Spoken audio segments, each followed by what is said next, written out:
নমস্কার। ঈশ্বর ও মানুষ। ভোরের ঘুম ভাঙতেই ঈশ্বর এসে ধরিয়ে দিল মানুষের হাতে একটা সুটকেস। ঈশ্বরের হাত হতে সুটকেস পেয়ে মানুষ তো অবাক। সে সুটকেস দেখিয়ে ঈশ্বরকে প্রশ্ন করে, ভগবান, এতে কি আছে? ঈশ্বর বলেন, তোমার সারা জীবনের হিসাব আছে এতে। মানুষ, তুমি কারো জন্য কিছু করে হয়তো নিজেকে ধন্য মনে করেছ, আবার না চাইতে অনেকে পেয়ে ভুলে গিয়েছিলে নিজের মানুষগুলিকে।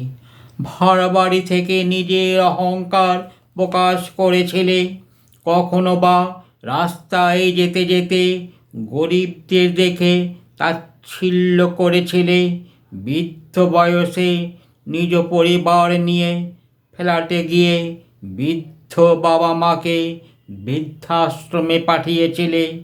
তার সমস্ত হিসাব এই সুটকেসে। নমস্কার।